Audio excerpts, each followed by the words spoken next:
Every time you ask for help, you hand someone a map to your weakest point. Most people think they're asking for support.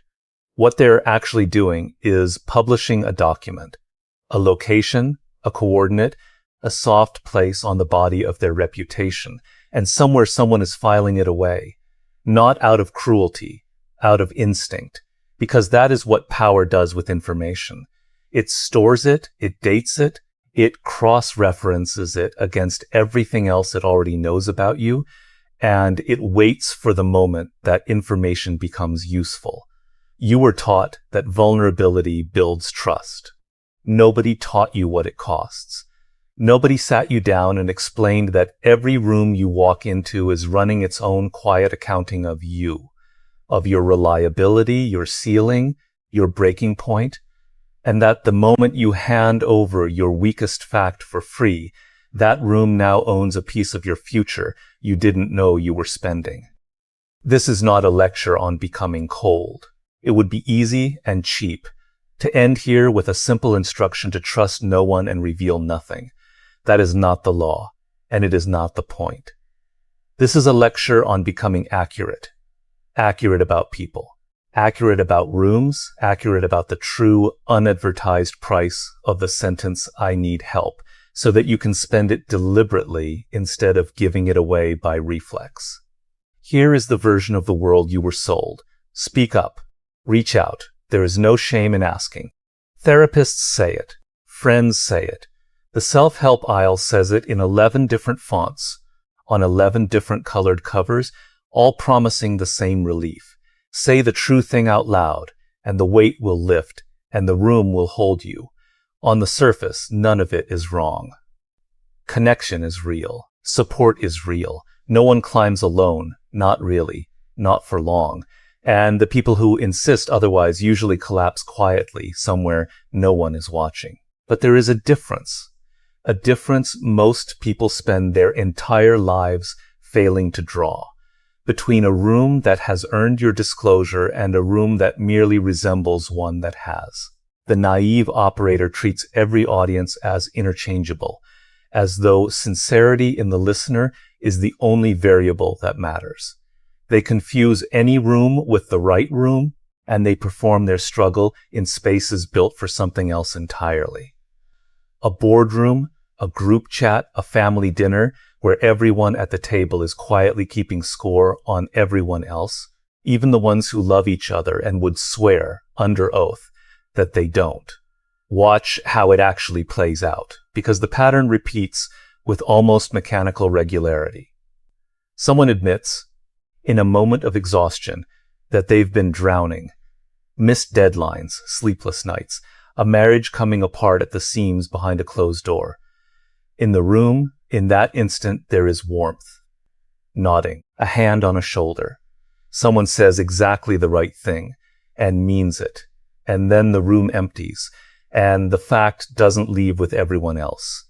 It stays behind in the minds of the people who heard it, doing quiet, permanent, unglamorous work. It becomes a lens. Every future assignment gets filtered through it. Can we really give this to them right now, given everything they're carrying? Every future disagreement gets softened or sharpened by it. They're fragile. Go easy on this one. Or, in the harder version, nobody says aloud, they're fragile. This is our opening. The disclosure itself was a single sentence, spoken once, in good faith. Its half-life is measured in years. The naive operator believes exposure is neutral. That saying, "I'm struggling out loud," simply transfers weight from one set of shoulders to another, like moving a box between two people of roughly equal strength, who will each carry their share and set it down when asked. It does not work that way, and it has never worked that way. In any room built around competition for status, resources, or advancement, which is to say, in nearly every room, the moment your struggle becomes known, it becomes a fact that other people now hold, and a fact held by someone else is no longer entirely yours. It has left your hands. You cannot control what it is used for, how it is repeated, softened, exaggerated, or misremembered, or when it resurfaces, dressed as concern, dressed as caution, dressed as a joke that isn't quite a joke, in a conversation you were never invited into and will likely never hear about directly. This is why so many capable, otherwise emotionally intelligent people say nothing, and it is worth pausing on how counterintuitive that is. These are not people who lack feeling, or lack the vocabulary for it, or lack the desire to be known. Many of them are more emotionally literate than the people around them who speak freely. They say nothing because they have already watched, once, closely, what happens to the ones who spoke first, and they have made a decision, consciously or not, never to be that example again. Somewhere in their history is a Denholm, a name we will return to, or someone like him, whose silence was not born of coldness but of tuition already paid. Notice also the trap hidden inside the advice itself. There's no shame in asking is true as a moral statement and false as an operational one, and the gap between those two things is where most of the damage happens. Shame was never really the variable in question. Consequence was. A person can feel zero shame about their struggle, can have made total peace with it privately, and still suffer real material consequences the instant it becomes known in the wrong room. The self-help aisle answers a question about feelings. The room you actually have to live and work in answers a completely different question about incentives, and it answers that question whether or not you ever thought to ask it. Suffering in silence is not a failure of courage. It is a filter, separating those who require permission to endure from those who don't. Say it again, slower, because this is the axiom the entire episode hangs from. The silence is not the absence of strength. The silence is the strength, deployed correctly, in a world that rarely deserves the whole, unguarded truth of you. A person who has mastered this does not suffer less than anyone else. They simply refuse to let the fact of their suffering become public property before they've decided who has earned the right to hold it. To understand why this law holds, go back further than modern etiquette, further than therapy culture, further even than the office, back to the oldest arithmetic the human animal ever learned. The tribe, in a small group fighting for scarce resources, food, territory, safety from rival bands, shelter through a hard season. Information about weakness was never sentimental. It was operational. Who is injured? Who is tired? Who can be relied upon in the next crisis? And who will need to be carried through it at the expense of everyone else's margin for survival? Every member of that tribe ran a constant, silent audit of everyone around them, whether they admitted it to themselves or not. Not out of malice, out of the flat, unglamorous logic of survival. Resources are limited, and they get allocated to whoever looks most capable of returning the investment, and withheld from whoever looks like a net drain on the group's chances. That audit never stopped running. It simply changed its clothing. Now it operates in performance reviews instead of hunting parties, in whose calls get returned quickly instead of who gets handed the spear, in who gets pulled into the room where decisions are actually made instead of who gets quietly left behind at camp when the group moves on. The primal question hasn't changed in tens of thousands of years. Can this person carry weight, or does this person need to be carried? Only the paperwork around it has changed. And the paperwork is good enough now to fool almost everyone into thinking the old calculation isn't still running underneath it. This is why disclosed pain rarely earns the sympathy people expect it to, and why the shortfall feels so personally wounding when it happens. Sympathy is a slow-release chemical. It fades in days, sometimes hours, dissolved by the next crisis, the next deadline, the next person's more urgent need. But the information, the knowledge that you cracked, that you needed rescuing, that you said the quiet part out loud in front of witnesses, does not fade at the same rate. It becomes data, filed alongside everything else the room already knows about you.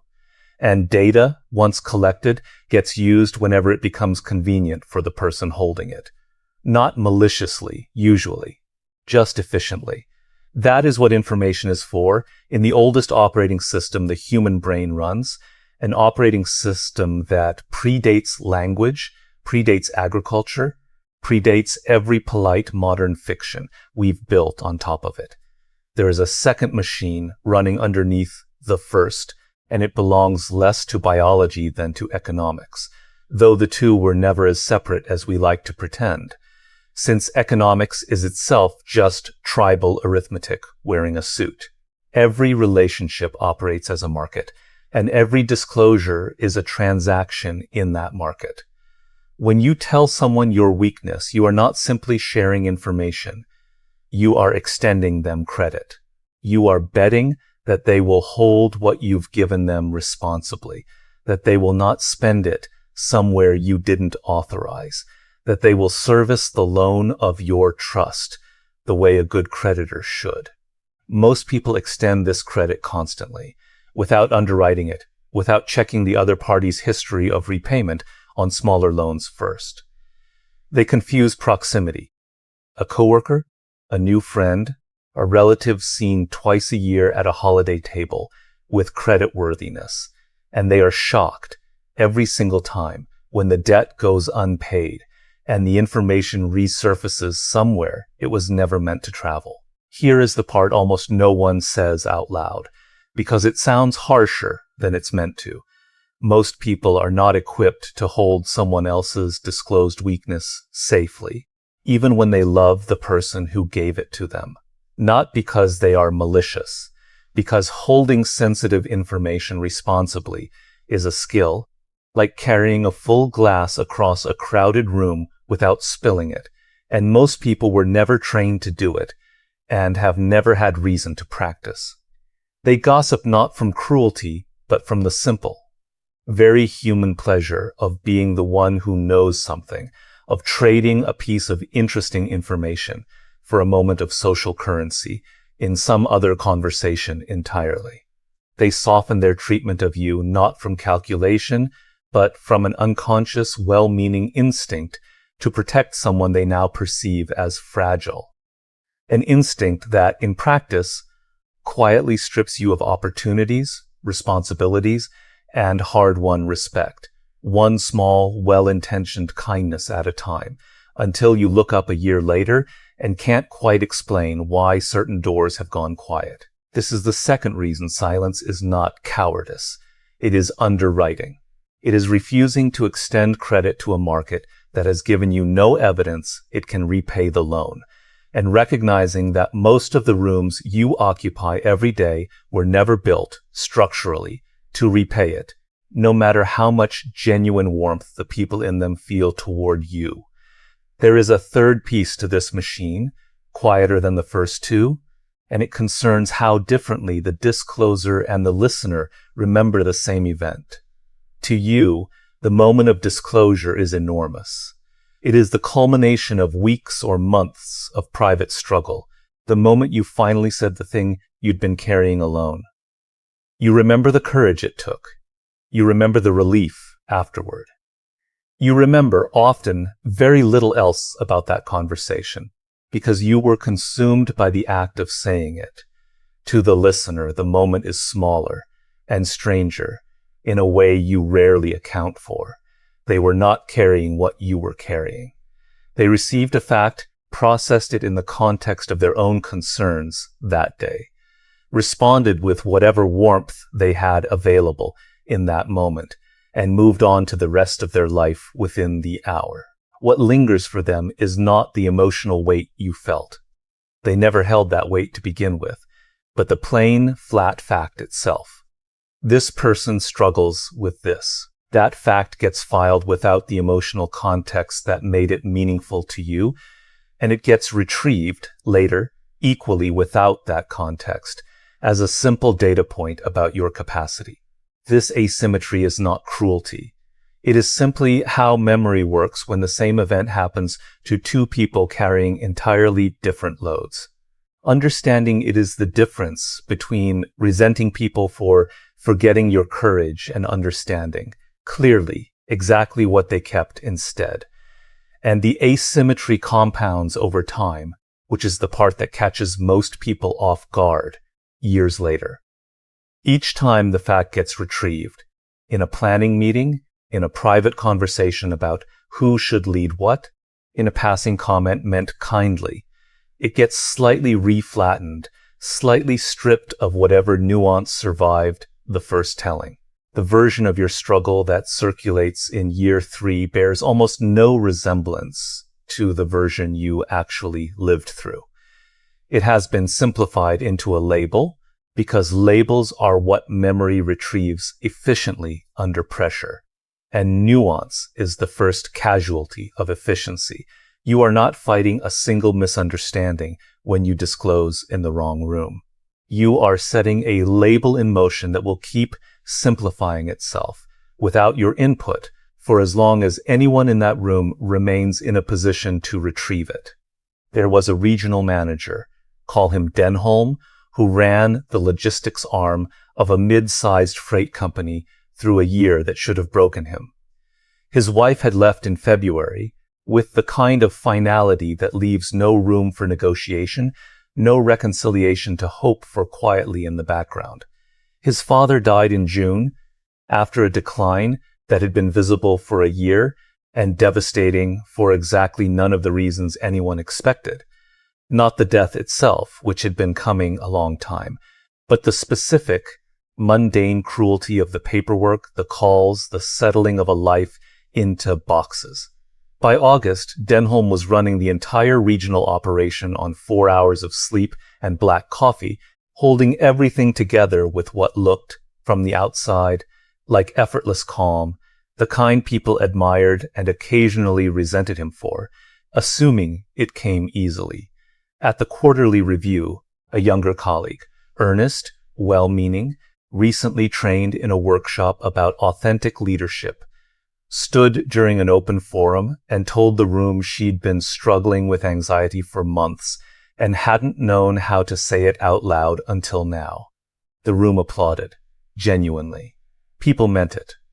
For a week afterward, colleagues checked in on her with real warmth in their voices, brought her coffee unprompted, asked how she was doing in the hallway with what looked like sincere concern. Because it was sincere, Denholm watched 2 things happen in the months that followed, and he watched them with the specific attention of someone who had learned to look past what a room says and toward what a room does. First, the applause was real, and it was also the last time that disclosure did any active work for her. The warmth faded on schedule, the way warmth always does, because warmth is a reaction to a moment, not a standing commitment. Second, when the department needed someone unshakable that winter to lead a difficult client renegotiation. The kind of assignment that builds a career, the kind that gets mentioned by name in the next round of promotions. Her name came up in the planning meeting and was quietly set aside. She's been under a lot, someone said, kindly, protectively, meaning no harm at all, and that kindness closed a door she never even saw shut, because it never announced itself as a door closing. It announced itself as consideration. Denholm got the assignment instead. Nobody in that room knew what his own year had actually contained, because he had made sure of it, and the omission had nothing to do with shame and everything to do with he'd learned a decade earlier, the hard way at a different company with a different secret that had traveled further than he'd ever intended it to, through people who meant well and did damage anyway. He didn't suffer alone because he lacked people who cared about him. He had them, and later, once the year had passed and the company had stabilized, he told the one colleague who had earned it, in a quiet conversation over a beer, everything he'd been through. That colleague's reaction confirmed exactly why he'd waited. Genuine shock, genuine respect, and a small, telling comment. If I'd known at the time, I probably would have pulled you off the Meridian account, just to be safe. Denholm never mentioned that comment again, but he never forgot it either. It was the whole law, confirmed after the fact by someone with nothing to gain from lying about it. Contrast Denholm with a man we'll call Advik, a partner-track associate at a mid-sized architecture firm, sharp enough that everyone assumed his ascent was inevitable, the kind of associate senior partners mentioned by name to clients as evidence of the firm's bench strength. Halfway through the biggest project of his career, a civic contract that would define the firm's next 5 years, and, not incidentally, his own trajectory within it, Advik hit a wall. Not a professional failure, a personal one, a health scare in his family that consumed his attention for 6 brutal weeks, during which his output slipped and his focus scattered in ways that were, by any reasonable measure, entirely understandable. In a moment he later described, to the 2 or 3 people who'd actually earned the description as the worst miscalculation of his professional life, he opened up about it in a senior team meeting, hoping for the flexibility he genuinely needed and, more than that, hoping simply to be understood by people he considered, in good faith, to be his mentors. He got the flexibility. He also got something he hadn't priced into the decision at all. Within a month, project leads began routing the highest stakes client conversations around him. Nothing announced, nothing hostile, just a pattern of small redirections that, added together over a few weeks, quietly rewrote his role on the project without a single formal conversation ever taking place. A senior partner, in what he clearly believed was an act of generosity, told Advik to focus on getting through this, while others carried the harder conversations for a while. The words were kind. The delivery was warm. The effect was a demotion with no title change, no memo, and no one to formally object to, because nothing had technically been taken from him.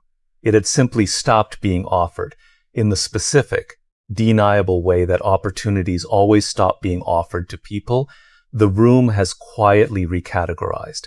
2 years later, when the promotion round came, Advik's technical work was, by every measure the firm claimed to use, equal to the partner-track peers who were elevated ahead of him. He had, in fact, delivered 2 projects since then without a single misstep, precisely because he'd spent the intervening 2 years working to erase the impression left by those 6 weeks. It didn't matter. What differed, in the room where the decision was actually made, was a single data point sitting in the collective memory of the partners present. He cracked once, under pressure, in front of us. Nobody said it aloud in the promotion meeting. Nobody had to, and that is precisely the mechanism at work.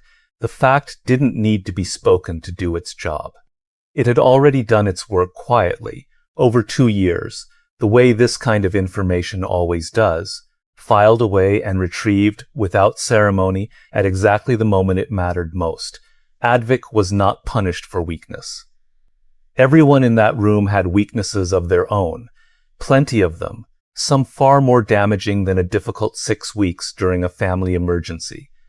He was punished for making his weakness legible to a room that had no obligation to hold it gently, and no training in how to, no matter how genuinely fond of him its members were.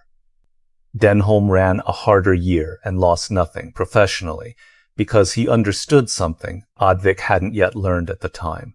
The room does not owe you the read you hope it will give you.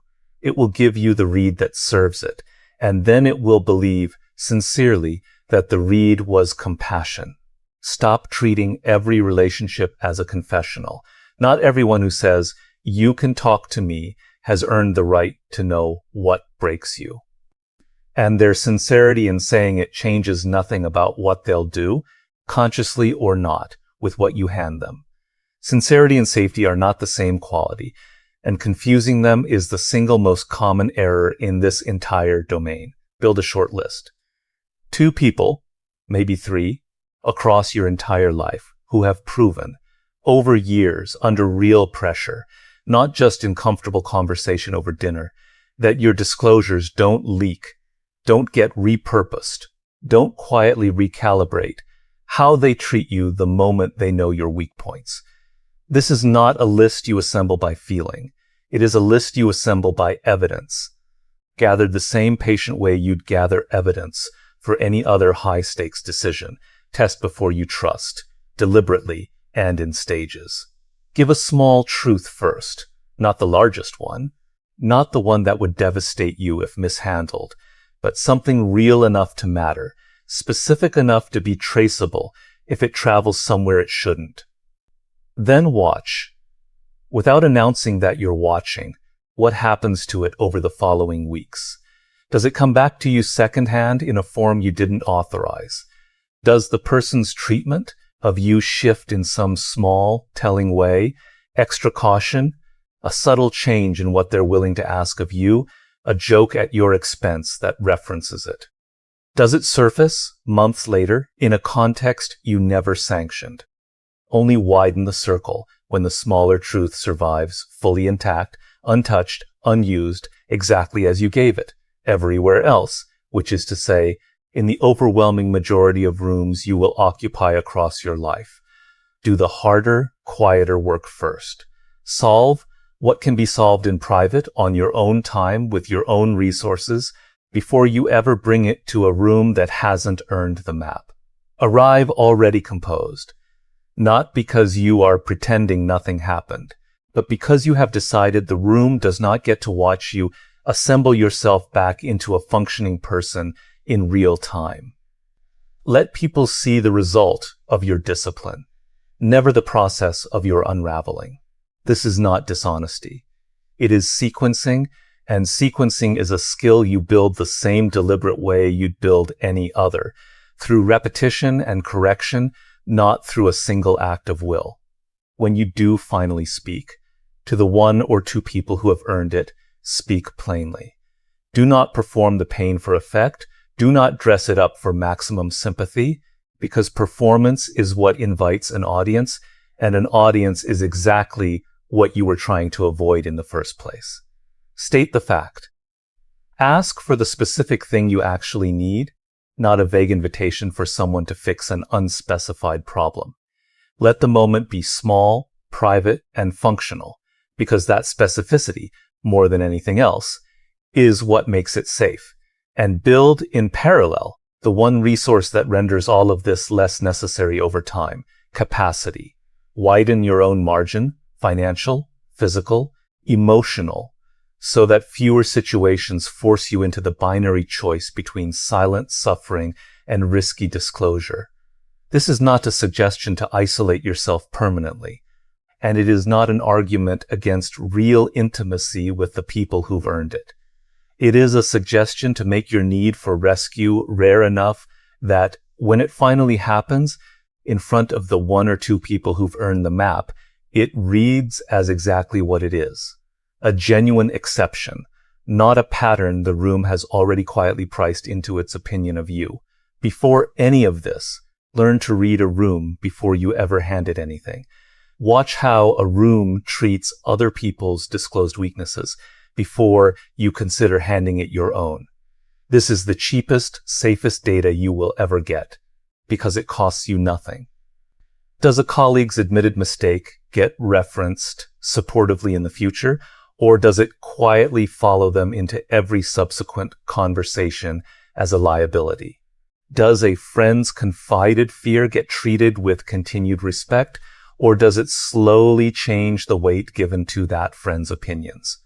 A room's history with everyone else's vulnerability is the single best predictor available of what it will do with yours, and it is sitting in plain view for anyone patient enough to actually watch for it, instead of assuming their own case will be the exception. Finally, learn to distinguish between two very different acts that get confused constantly: asking for help and asking for witness. Asking for help exposes a gap in your capability and invites someone to fill it, which is precisely the transaction this entire law warns you about outside your proven circle. Asking for witness. Simply wanting someone to know you are carrying something, without asking them to carry any of it themselves, is a much smaller, safer transaction, and it can sometimes be extended more widely than you think, precisely because it asks nothing of the room's resources, and therefore threatens nothing in its accounting of you. Learn which one you actually need before you open your mouth, because most of the damage in this domain comes from asking for witness in the words of a request for help, and receiving exactly the response that language invites. I used to think all of this was cynicism. For a long time, it felt like something had been taken from me, the easy, uncomplicated trust that lets a person simply say, "I'm not okay," and be held, no calculation required, no audit running underneath the comfort, no ledger being updated in the background while someone's hand rests on your shoulder. Then I watched a version of myself, years younger, say the true thing in the wrong room, to the wrong audience, at exactly the wrong moment, and spend the following 2 years quietly working to undo what one unguarded sentence had cost. Nothing dramatic happened. No scandal, no confrontation, nothing anyone could point to afterward as an identifiable injustice, nothing you could take to anyone and say, "Look, this was unfair." Just a slow, permanent recalibration in how certain people looked at me afterward. A door that opened once and never fully opened again. A set of opportunities that simply stopped being offered without anyone ever explaining why. Because there was nothing to explain. There had been no decision. Just an adjustment, made quietly and in good conscience by people who genuinely believed they were being kind. Nobody wronged me exactly. They simply did what people do with information once they have it. They used it in the ordinary, unremarkable way people use anything they've been given for free, without malice and without apology, because no apology was ever owed under the terms either of us understood at the time. I paid that tuition before I understood it was tuition and not punishment. It took longer than it should have to stop taking it personally, to stop believing the lesson was an indictment of the people involved, rather than a simple description of how rooms work. What it bought me eventually was this law, which I would not trade back for the year of naive trust it cost me to learn it. I don't regret learning it. I regret only how long it took and how much of the bill I paid before I even understood what class I was enrolled in. Power, in the end, is not the absence of pain. Every person who has ever held real power has carried something in the dark that no one else was permitted to see. A debt, a diagnosis, a marriage quietly failing behind a closed door, a fear they have never said aloud to a single living person. What separates them from everyone else is not the suffering itself. Everyone suffers. The ledger of human pain does not discriminate by rank. What separates them is the discipline to choose, with total clarity and without apology, exactly who is permitted to witness it and exactly when. You are not obligated to perform your wounds for an audience that has not earned the privilege of holding them, no matter how kindly that audience asks, no matter how sincerely they believe they deserve the answer. Silence, chosen deliberately and not out of fear, is not weakness. It is the last form of ownership you get to keep over your own story, in a world eager to take that ownership from you in the name of connection, applause, or a single moment of relief. And one day, when you finally do speak, to the few who have actually earned it, in the room that has actually proven itself worthy of the map, they will understand, without needing to be told exactly what it cost you to wait this long to say it. That understanding, earned rather than given, is the only kind worth having. There is a particular freedom on the other side of this discipline that no one warns you about in advance, because it doesn't look like freedom at first. It looks like distance. It looks, to people who haven't learned the law yet, like something closer to loneliness. But sit inside it long enough, and it reveals itself as something else entirely. The freedom of no longer needing every room you enter to understand you correctly. You stop performing your inner life for an audience that was never going to hold it well, regardless of how convincingly you performed it. You start reserving your real voice, your real weight, your real cost for the handful of people who have actually shown they can carry it, and everyone else simply gets the composed version, which is not a lie, only a boundary. That boundary, more than any single act of courage, is what people are actually describing when they call someone strong.